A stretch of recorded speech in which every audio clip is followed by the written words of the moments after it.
Fisika sebegitu luasnya, karena ia dapat membongkar begitu luasnya segala sesuatu yang ada di alam semesta.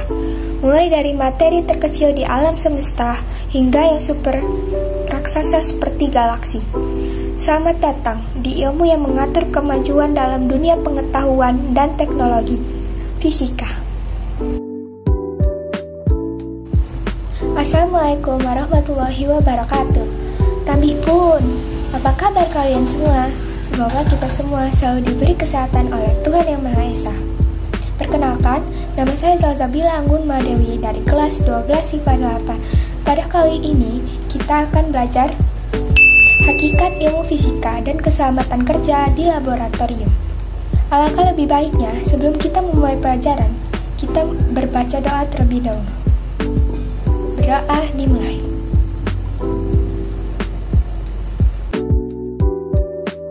Pernahkah kita menyadari ketika kita sedang mengamati kilatan petir di langit, kita sudah menjadi seorang ilmuwan. Tapi bagi seorang ilmuwan seperti Benjamin Franklin, ia tidak cukup sampai di situ. Ia masih terus bertanya dan mencari tahu apakah yang dibawa oleh awan petir tersebut. Untuk melakukan penelitian, ia melakukan suatu prosedur yang bernama metode ilmiah. Untuk mengetahui bagaimana ilmuwan menggunakan metode ilmiah, mari kita bahas bersama-sama. Diawali dengan kata fisika. Apa itu fisika? Fisika adalah salah satu cabang utama dari sains, dan dengan dua cabang utama lainnya yaitu biologi dan kimia.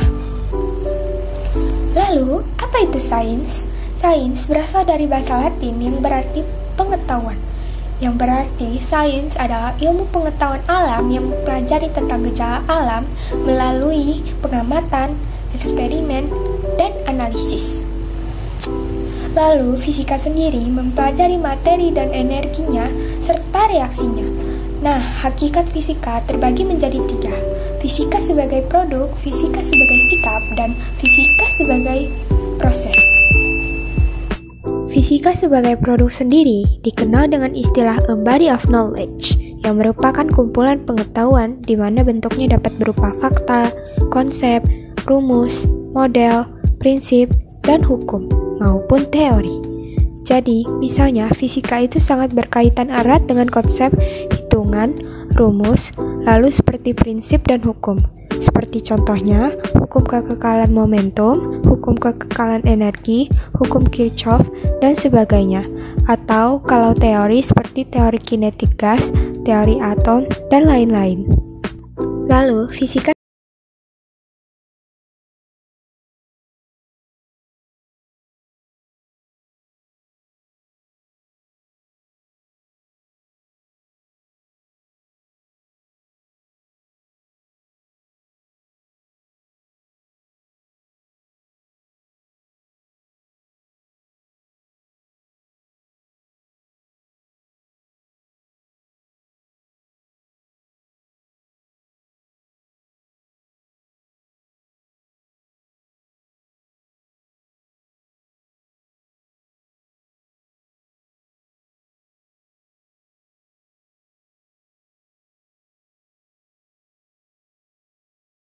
antara lain rasa ingin tahu, kreatif, rasa percaya diri, teliti, objektif, jujur terbuka, dan mau mendengarkan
dilarang makan dan minum selama di laboratorium. Jadi, selama di laboratorium, jangan ada makanan dan minuman.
Nah, soal yang pertama bisa kalian lihat di layar kalian masing-masing.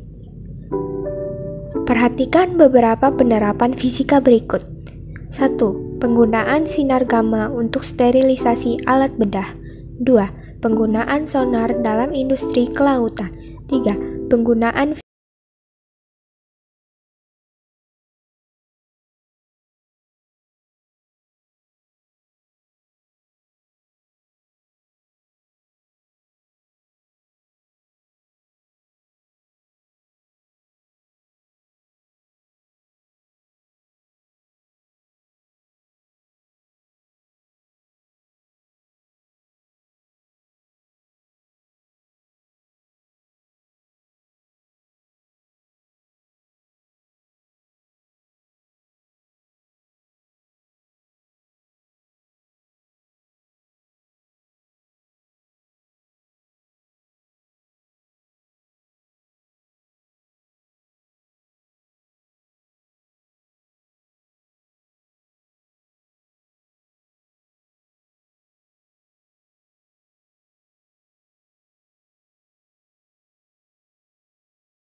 Contoh soal yang kedua, Aldo menuliskan hasil pengukuran menggunakan angka dan satuan.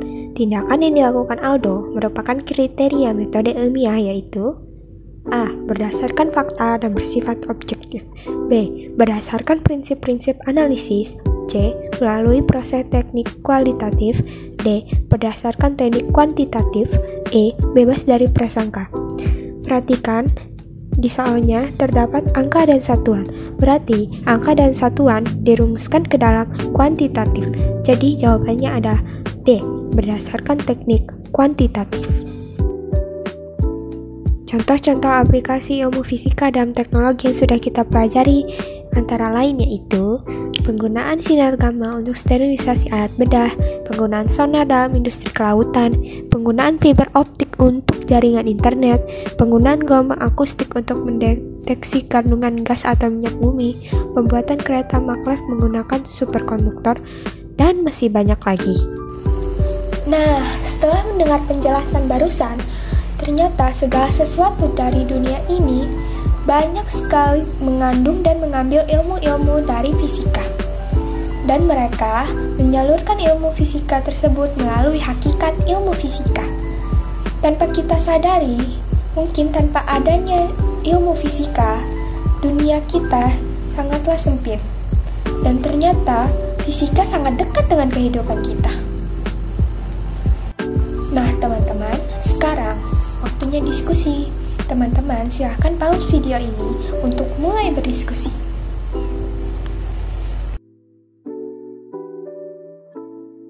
Teman-teman, jangan lupa belajar dan membaca buku ya, karena buku adalah jembatan ilmu, dan di dalam buku banyak sekali ilmu. Karena menuntut ilmu itu bisa di mana saja, kapan saja, dan tak mengenal usia. Sekian dari saya, mohon maaf apabila ada salah kata. Wassalamualaikum warahmatullahi wabarakatuh.